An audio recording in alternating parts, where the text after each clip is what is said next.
Consultant pharma doctor. దురదృష్టవశాత్తు మొన్న ఆదివారం నాకు ఉదయం తేలు కుట్టి ఆ తేలు కాటుకు ప్రమాదానికి గురైనాను. వెంటనే నాకు ఇదివరకే ముందు కొద్దిగా గుండె సమస్య ఉంది, నాకు బీపీ ఉండింది, కొద్దిగా గుండె సమస్య ఉంది. ఈ తేలు కాటు జరిగినప్పుడు ఆ యొక్క విష ప్రభావం ప్రధానంగా గుండె మీద ఉంటుందనే విషయం నాకు తెలుసు. అందుకే భయపడి వెంటనే నేను రోజువారీగా వేసుకునేటువంటి ట్యాబ్లెట్ సాకుబిటాన్ అనేటువంటి బ్రాండెడ్ ట్యాబ్లెట్ వేసుకున్న తర్వాత ఆ విష ప్రభావం ఇన్ఫ్లమేటరీ ఎఫెక్ట్ ఉండకూడదని వెంటనే డెక్సామెథాజోన్ ట్యాబ్లెట్ వేసుకున్నా. ఆ తర్వాత ఇమ్మీడియట్గా మన కడప పట్టణంలో పాలెం పాపయ్య వీధిలో ఉన్నటువంటి లైఫ్ లైన్ హాస్పిటల్కు వెళ్ళి అక్కడ చికిత్స తీసుకోవడం జరిగింది. అక్కడ డాక్టర్ గారు ఏం ట్యాబ్లెట్లు వేసుకున్నావు అని చెప్తే మొత్తం చెప్పిన. సార్ నేను ప్రజోసిన్ అనేటువంటి ఈ తేలుకాటు విరుగుడు మంది ఏదైతే ఉంటుందో ఆ ట్యాబ్లెట్ 5 mg కూడా వేసుకున్నాను సార్ అని చెప్పారు. సరే అంటే నన్ను అడ్మిట్ చేసినారు. నా యొక్క హార్ట్ యొక్క పనితీరు ఏంటి అనేసి మానిటర్ పెట్టి గమనిస్తూ ఉన్నారు. ఈ పరిస్థితుల్లో అక్కడ ఫ్రూసిమైడ్ అనే ఇంజెక్షన్ కూడా వేయడం జరిగింది. అదేవిధంగా మధ్యాహ్నం ఆయన ఇంటికి వెళ్తూ అక్కడ ఉన్నటువంటి డ్యూటీ డాక్టర్కు సమయం అయింది కదా, దాదాపు 5-6 గంటలు అయింది, ఆయన ప్రజోసిన్ వేసుకొని మళ్ళీ ఇంకొక ట్యాబ్లెట్ వెయ్యి అని చెప్పేసి ఆమెకు సూచించినట్టున్నాడు. ఆమె నా దగ్గర ఆ ట్యాబ్లెట్ వేసుకోమని ట్యాబ్లెట్ ఇచ్చింది. ఆ ట్యాబ్లెట్ వేసుకున్న తర్వాత మరి ఈ మందులన్నీ కూడా ఓవర్ డోస్ అయిపోయి నా మీద ప్రభావం చూపించాయేమో, ఉన్న పల్లంగా నా బీపీ పడిపోయింది. 90/60 అని చెప్పేసి అక్కడ మానిటర్లో చూసినాం. వెంటనే పరిస్థితి విషమిస్తుందేమో, ఏంది ఇలా ఉంది నా పరిస్థితి అని చెప్పేసి అక్కడ ఉన్న డ్యూటీ డాక్టర్ని అడిగినాం. అమ్మ నాకు బీపీ పడిపోతా ఉంది, ఒక సెలైన్ పెట్టు తల్లి అని అడిగిన. సార్ లేడు, భోజనానికి పోయినాడు, మీకు కార్డియాలజీ కన్సల్టెంట్ అవసరము, మనకు డాక్టర్ రాజశేఖర్ రెడ్డి గారు అని చెప్పి ఒక డాక్టర్ ఉన్నారు మన కడపలో, ఆయన ప్రజెంట్ అందుబాటులో లేరంట, నేను కనుక్కుంటానన్న, ఫోన్ చేస్తానన్న అని చెప్పి కొంత ఆమె ప్రయత్నించింది. ఆ పరిస్థితుల్లో కన్సల్టెంట్ కార్డియాలజిస్ట్ మనకు దొరకటం లేదు, మీరు శ్రీశ్రీ హోలిస్టిక్ హాస్పిటల్కి వెళ్తే బాగుంటుంది, నేను రెఫర్ చేస్తానని చెప్పి ఆమె రెఫర్ చేసి డాక్టర్తో రబ్బానీ సార్తో కూడా మాట్లాడి ఈ మాదిరి పంపిస్తానని చెప్పి చెప్పింది. నేను కూడా చెప్పిన, అమ్మ అక్కడ డాక్టర్లు ఉన్నారో లేదో కనుక్కోతల్లి, నేను ఆడిపోయినాక మళ్ళీ ఇబ్బంది పడకుండా అని కూడా చెప్పిన. సో అప్పుడు ఆమె ఏంటంటే అక్కడ ఉన్నారు, కన్సల్టెంట్ కార్డియాలజిస్ట్ ఉన్నారు, మీరు వెళ్ళండి అని చెప్పి అభయం ఇస్తేనే నేను అక్కడికి పోయినా. ఆడికి పోతే నేను పోయింది దేనికి సార్, బీపీ ఫ్లక్చువేట్ అయ్యి హైపోటెన్షన్తో బ్లడ్ విజన్తో నేను నడచలేని పరిస్థితిలో నేను వీల్ చైర్లో పోయి నేను ఆటోలో పోయి అక్కడ దిగితే అక్కడికి పోయిన తర్వాత అక్కడ ఎవరు నన్ను పరీక్షించారో నాకు అర్థం కాలేదు. వాళ్ళు క్వాలిఫైడ్ డాక్టర్లా కాదా అనే విషయమే నాకు తెలియదు. వాళ్ళు ఏందనంటే నన్ను పరీక్షించకుండా నీ పరిస్థితి ఏంది, నీ క్లినికల్ మేనిఫెస్టేషన్స్ ఏంటి, నువ్వు దేనికి వచ్చావని అడగకుండా ఏదో తేలు కుట్టిన కేసు అన్నట్టు ఎవరు చెప్పి విన్నారో ఏమో, మొత్తానికి తేలు కుట్టింది వచ్చినాడు అనే విధానికి వాళ్ళు తీసుకొని జనరల్ మెడిసిన్ నేను చెప్తానే ఉండా, నాకు హైపోటెన్షన్ ఉంది, నా కళ్ళు బ్లర్డ్ విజన్ ఉంది, నా ప్రాబ్లం ఇదే, నేను చెప్తానే ఉండా, నాకేం నోరు పడిపోలే, నేను చెప్తానే ఉండా, నా భార్య నా బంధువులు చెప్తానే ఉండా. అయినా కూడా వాళ్ళు వినకుండా నాకు ఇవ్వాల్సినటువంటి మెడికేషన్ ఇవ్వకుండా మరి ఎందుకో మరి నాకు తెలిసి వాళ్ళు 3 రోజులు అడ్మిట్ చేయాలా, వీడిని ఐసీయూలో పండబెట్టాలా, వీని దగ్గర డబ్బులు గుంజాలని అనుకున్నారనేమో వాళ్ళ ఉద్దేశం కూడా కన్ఫర్మ్ అయింది. నేను అది కూడా చెప్తా. వాళ్ళు ఏం చేశారంటే ఇమ్మీడియేట్గా నేను చెప్తున్నా కూడా నాకు ఎటువంటి మెడికేషన్ ఇస్తున్నారో నాకు చెప్పండి, నాకు చెప్పే ఇవ్వండి, without my consent A drug నాకు ఇవ్వద్దండి, నేను కూడా ఆరోగ్య రంగ నిపుణుడినే అని చెప్పిన. అయినప్పటికీ ఒక నర్సు ఎవరో వచ్చింది, ఎవరో ఫోన్ చేసినారట, శంకర్ దాదా ఎంపీ వేరే ఏటీఎం బెయిరా అంటే వీళ్ళు మందులు వేసినట్టు ఎవరో డాక్టర్ ఫోన్ చేసి చెప్పినాడని చెప్పి బెంజోడైజిపిన్ నార్కోటిక్ డ్రగ్స్, మిడాజోలం, అదేవిధంగా హ్యాలోపెరిడాల్, నేనే మెంటల్ వచ్చినాను ఈ హాస్పిటల్కి, నాకు హ్యాలోపెరిడాల్, అదేవిధంగా సెంట్రల్ అనాల్జీసియా ఏదైతే ట్రమాడాల్ ఉందో అది కూడా నార్కోటిక్ డ్రగ్స్ అండ్ సైకోట్రోపిక్ సబ్స్టెన్సెస్లో రీసెంట్గా చట్టంలో చేర్చినారు. ఇటువంటి ప్రమాదకరమైన మందులు నాకు ఎందుకు ఇస్తున్నారు, మీరు ఇవ్వద్దని చెప్పి నేను ప్రతిఘటించినప్పటికీ కూడా నాకు ఆ డ్రగ్స్ బలవంతంగా వేసినారు, కుట్రపూరితంగా. ఇది ఒక నేరపూరిత చర్య అని చెప్పేసి నేను చెప్తా. ఎందుకు అంత బలవంతంగా ఇచ్చి నన్ను నా ప్రాణాన్ని ఎందుకు మీరు ఇబ్బందులకు గురి చేయాలని చెప్పి నేను అడుగుతా ఉన్నా. ఎప్పుడైతే నాకు మందులు ఇచ్చినారో నా బంధువులు అక్కడే ఉన్నారు, అందరు చూస్తానని ఉన్న పలంగా నా రెస్పిరేషన్ పడిపోయింది. 95% ఉన్న రెస్పిరేషన్ 60% పడిపోయింది. దాన్ని చూపిస్తున్నారు. సీరియస్గా ఉంది, ఇమ్మీడియట్గా ఐసీయూలో పండబెట్టాలా, ఆక్సిజన్ పెట్టాలా అని చెప్పి ఆక్సిజన్ తీసుకొచ్చి పెట్టారు. లేదంటే చచ్చిపోతాడని భయపెడుతున్నారు. ఈ రకంగా చేసి బయటికి తీసుకెళ్ళి బేరాలు ఆడుతున్నారు. రోజుకు 15,000 అవుతుంది.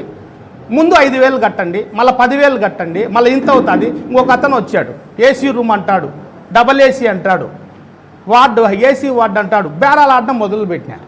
సో ఈ రకమైన పరిస్థితిని గమనించిన మరి నాకు ఇవ్వాల్సిన ట్రీట్మెంట్ ఇవ్వకుండా నాకు కాంట్రా ఇండికేటర్ అయినటువంటి మెడిసిన్ ఇస్తా ఉన్నారు. ఎందుకు ఇలా చేస్తున్నారు? నా రెస్పిరేషన్ ఆల్రెడీ పడిపోయింది. ఈ పరిస్థితికి ఆ రోజంతా సైలెంట్గా ఉన్నాం. ఎందుకంటే వాళ్ళ హ్యాండ్లో ఉన్నాం. ఎనస్థీషియా ఇచ్చినారు, సెడేషన్ ఇచ్చినారు.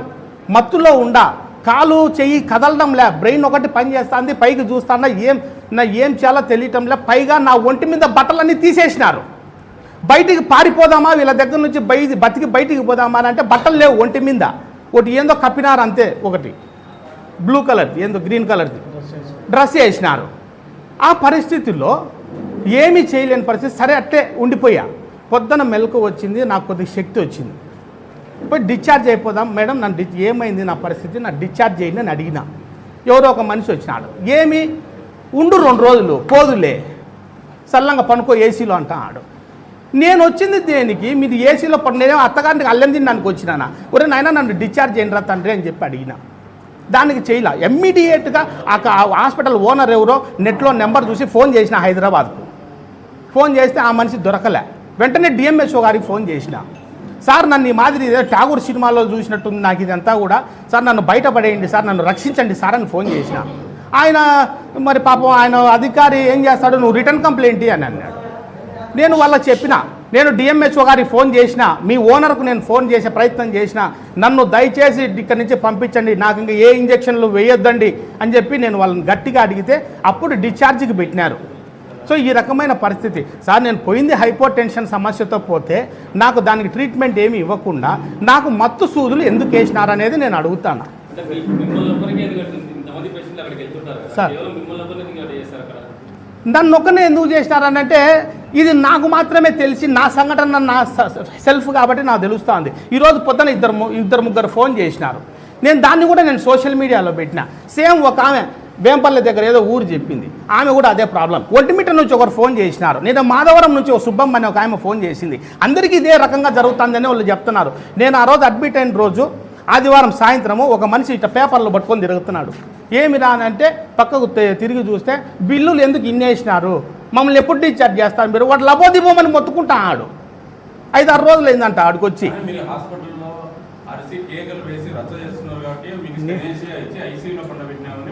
పూర్తి అబద్ధం. నేను ఎందుకు అల్లరి చేస్తా సార్? నాకేమన్నా మెంటల్ ఉందా, లేకపోతే నేనేమన్నా అల్లరి చేయడానికి ఏమన్నా చిన్నపిల్లోనే? ఇవన్నీ అబద్ధాలు. అల్లరి చేస్తే అవునాయా నేను అల్లరి చేసింటే నువ్వు నన్ను బయటికి పంపించు, నువ్వు ట్రీట్మెంట్ ఇయ్యాకు, నువ్వు నాకు సెడేషన్ మత్తు సూదులు నార్కోటిక్ మందులు ఎట్లా.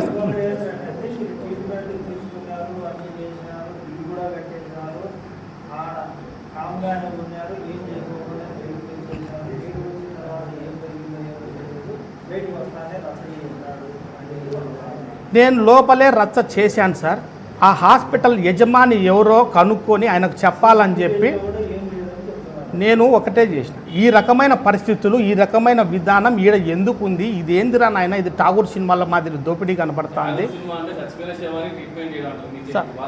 ఏదైనా మెడికల్ మాఫియా సార్. ఇది ఠాగూర్ సినిమాలో ఒక సీన్ చూపించుండొచ్చు సార్. నాకు మొత్తంగా బిల్లు వచ్చింది 20,433 రూపాయలు వేశారు. వాళ్ళు చెప్పేటి అన్ని తప్పులే, అబద్ధాలే.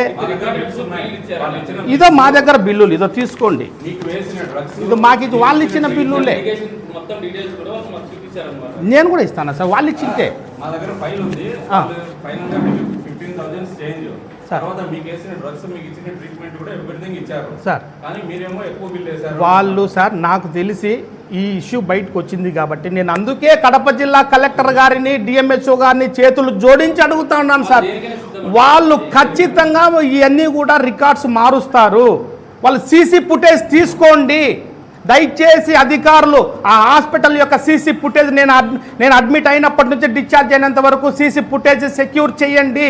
వాళ్ళన్నీ మారుస్తారు. నా దగ్గర వివరాలు ఉన్నాయి, నా దగ్గర ఎవిడెన్స్ ఉంది, ఐ విట్నెస్లు ఉన్నారు, నాతో పాటు నా స్నేహితుడు వైద్య నిపుణుడు అతను డాక్టర్ కూడా వచ్చాడు, వాళ్ళందరూ రేపు కోర్టులో నిలబడతారు.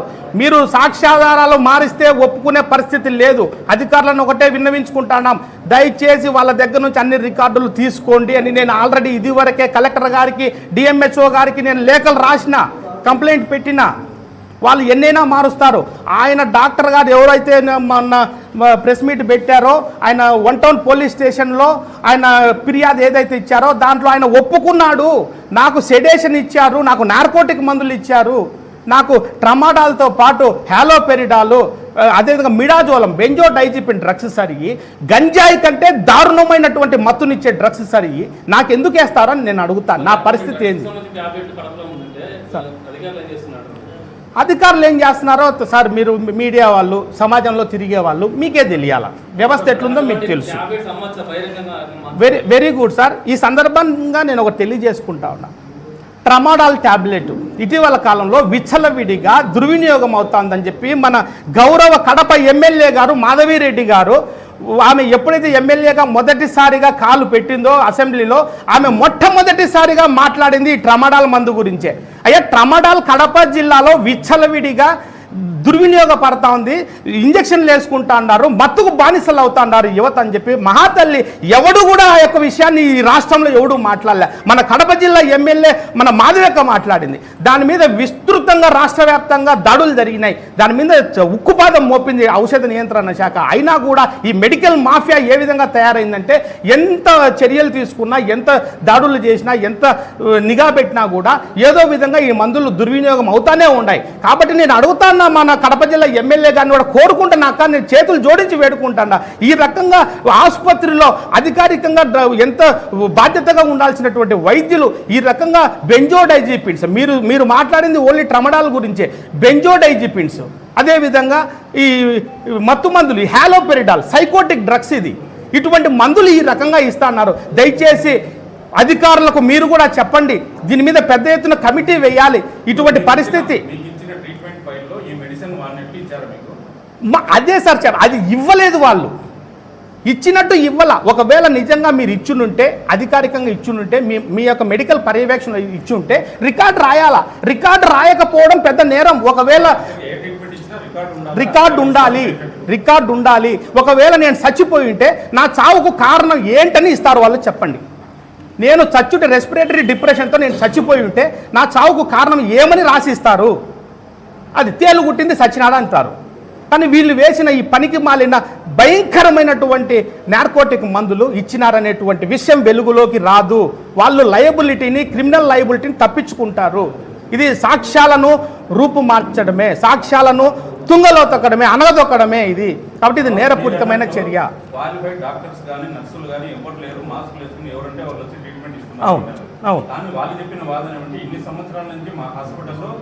ఇంత కాంపిటీషన్ ఉంటే క్వాలిఫైడ్ డాక్టర్స్, నర్సులు లేకుండా మేము ఎందుకు ట్రీట్మెంట్ చేస్తాము? ఆయనకు అది కూడా అర్థం కాలేదా అని కూడా వాళ్ళు. నేను ఒకటే అడుగుతాను, నేను ఒకటే డిమాండ్ చేస్తాను ఈ ఆసుపత్రి ఈ యొక్క యాజమాన్యాన్ని. నాకు ఎవరెవరు ట్రీట్మెంట్ ఇచ్చారో, నన్ను ఎవరు ప్రత్యక్షంగా పర్యవేక్షించారో సీసీ ఫుటేజ్ తీయండి.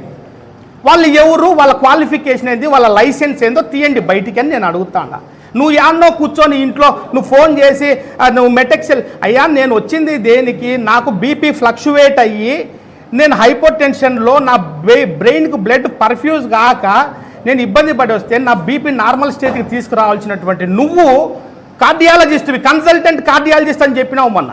నువ్వు ఫోన్ చేసి మెటెక్సెల్ ఎట్లిమ్మంటావు? మెటెక్సెల్ అంటే మెటప్రొలాల్, బీటా బ్లాకర్. ఆ ట్యాబ్లెట్ ఇస్తే నువ్వు హార్ట్ రేట్ కంట్రోల్ కావాలని చెప్తాను. అది ఇస్తే నా బీపీ ఇంకా ఫ్లక్చువేట్ అవుతుంది. 60/40కి వచ్చింది శ్రీశ్రీ హోలిస్టిక్లో. అది కనుక వేసుకుని ఉంటే నేను ఖచ్చితంగా చచ్చిపోయేవాడిని. నేను వేసుకోలేదు, నేను రిఫ్యూజ్ చేసి వేసుకోలే. మెటెక్సెల్ ఎట్లా ఇస్తావయ్యా నువ్వు హార్ట్ రేట్ పెరిగింది అంటున్నావు.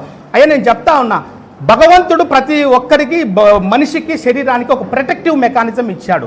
ఏదైనా బాడీలో ఒకటి ఇంబ్యాలెన్స్ జరిగితే దాన్ని బ్యాలెన్స్ చేయడానికి మరొక సిస్టమ్ ఇచ్చాడు భగవంతుడు. ఆ రకంగా నా బ్రెయిన్కు బ్లడ్ సరిగా పోవటం లేదని చెప్పి నా హార్ట్ రెస్పాండ్ అయ్యి హార్ట్ బీట్ పెరిగింది. It is trying to meet the demand of the blood supply to the brain. అటువంటి పరిస్థితిని నువ్వు క్లినికల్ పరంగా ప్రత్యక్షంగా వచ్చి నన్ను పర్యవేక్షించకుండా, క్లినికల్గా ఎగ్జామిన్ చేయకుండా నువ్వు మెటెక్సెల్ ఎట్లా రాస్తావు? నీ నిర్లక్ష్యం కాదా, ఇది వైద్య నిర్లక్ష్యం కాదా అని నేను అడుగుతాను. ఆ డాక్టర్ని సమాధానం చెప్పమనండి. చంపడానికి చేసినారు సార్. వాళ్ళు ఎన్నైనా చెప్తారు, సాధారణ జనాలకి ఇది అర్థం కాదు సార్. ఆయన అన్నాడు ఎక్స్పర్ట్, ఇదంతా టెక్నికల్ అన్నాడు, ఎక్స్పర్ట్ ఒపీనియన్ కావాలా, ఎక్స్పర్ట్ ఎవాల్యుయేషన్ కావాలని అంటున్నాడు. నేను ప్రభుత్వాన్ని కూడా ఇదే డిమాండ్ చేస్తా ఉన్నా. ఒక 5-6 మంది ఎక్స్పర్ట్స్ని పెట్టి ఒక కమిటీ వేయాలా, వాళ్ళు అక్కడ జరిగినటువంటి సాక్ష్యాధారాలు సహా నిరూపించడానికి నేను సిద్ధంగా ఉన్నా. ఎక్స్పర్ట్ కమిటీనే వేయాలా, అది ఏం జరిగిందో ఎక్స్పర్ట్స్కే చెప్తాం. వాళ్ళు సమాజంలో ఊరికే ప్రెస్ మీట్ పెట్టి మేమేం చేయలేం, మాదేం తప్పులేదు, మేము కాపాడినాం బతికించినామంటే ఇన్ని కుదరదు. నేను ఈరోజు బతుకున్నానంటే నా కన్న తల్లిదండ్రులు చేసుకున్న పుణ్యం, వాళ్ళు ముక్కిన దేవుడు నన్ను ఈరోజు కాపాడినాడు. ఎందుకో నేను బతికి బయట పన్నా, అది నా కన్న తల్లిదండ్రుల పుణ్యము, నా బిడ్డల భవిష్యత్తు. ఇంత ఏమాత్రం సార్ ఆయన సార్ నేను ఇంకోటి కూడా చెప్తా ఉన్నా. నిన్న సాయంత్రం వరకు నా పరిస్థితి ఎట్టుందంటే కాళ్ళు ఎక్కడ వేస్తున్నాను, ఏడ నడుస్తున్నాను నాకే తెలియదు. ఆ మత్తు ఆ రకంగా ఉండింది సార్. సార్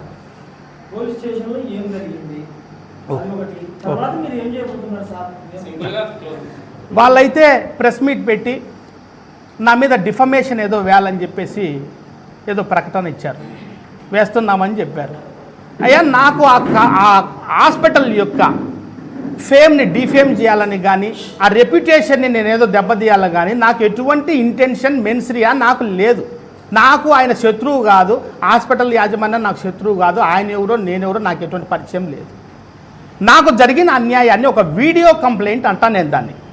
అది వాళ్ళ రెప్యుటేషన్ డ్యామేజ్ చేయడానికి ఇచ్చిన ఫాల్స్ ప్రాపగండా అయితే కాదు. నేను అదే అదే అదే చెప్తాను. అదే అండి. అయితే వాళ్ళు ఏ విధంగా అయితే పోలీస్ స్టేషన్లో కంప్లైంట్ ఇచ్చారో నేను కూడా 1 టౌన్ పోలీసుల వారికి, అదేవిధంగా కడప డిఎస్పీ గారికి, కడప ఎస్పీ గారికి కూడా క్రిమినల్ కంప్లైంట్ ఇవ్వడం జరిగింది. వాళ్ళు ఏదైతే నా పట్ల నేరపూరితమైనటువంటి చర్యలకు పాల్పడ్డారో భారతీయ న్యాయ సంహితలోని పలు సెక్షన్ల కింద, అదేవిధంగా narcotic drugs and psychotropic substances act కింద వాళ్ళు చేసినటువంటి చట్ట వ్యతిరేక చట్ట ఉల్లంఘనలకు గాను ఖచ్చితంగా కఠినపరమైన నేరపూరితమైన చర్యలకు నేను క్రిమినల్ చర్యలు తీసుకుంటాను. ఖచ్చితంగా నేను కోర్టుకు వెళ్తాను. వాళ్ళు చేసిన మెడికల్ నిర్లక్ష్యం, ఇది మెడికల్ నిర్లక్ష్యమే కాదండి, ఇది క్రిమినల్ నిర్లక్ష్యం, క్రిమినల్ నెగ్లిజెన్స్ అని చెప్పి నేను చెప్తా. ఖచ్చితంగా నేను కోర్టుకు వెళ్తా. వాళ్ళని జైలుకు ఈడ్చేంత వరకు నేను వెనుకడుగా వేయనని చెప్పి కూడా ఈ సందర్భంగా నేను తెలియజేస్తాను. ప్రజెంట్ పోలీసులు ఎటువంటి ఎఫ్ఐఆర్ చేయలేదు సార్. వాళ్ళు ఎఫ్ఐఆర్ చేయకపోతే ప్రైవేట్ కంప్లైంట్ వేయడానికి కూడా నేను వెనుకాడను.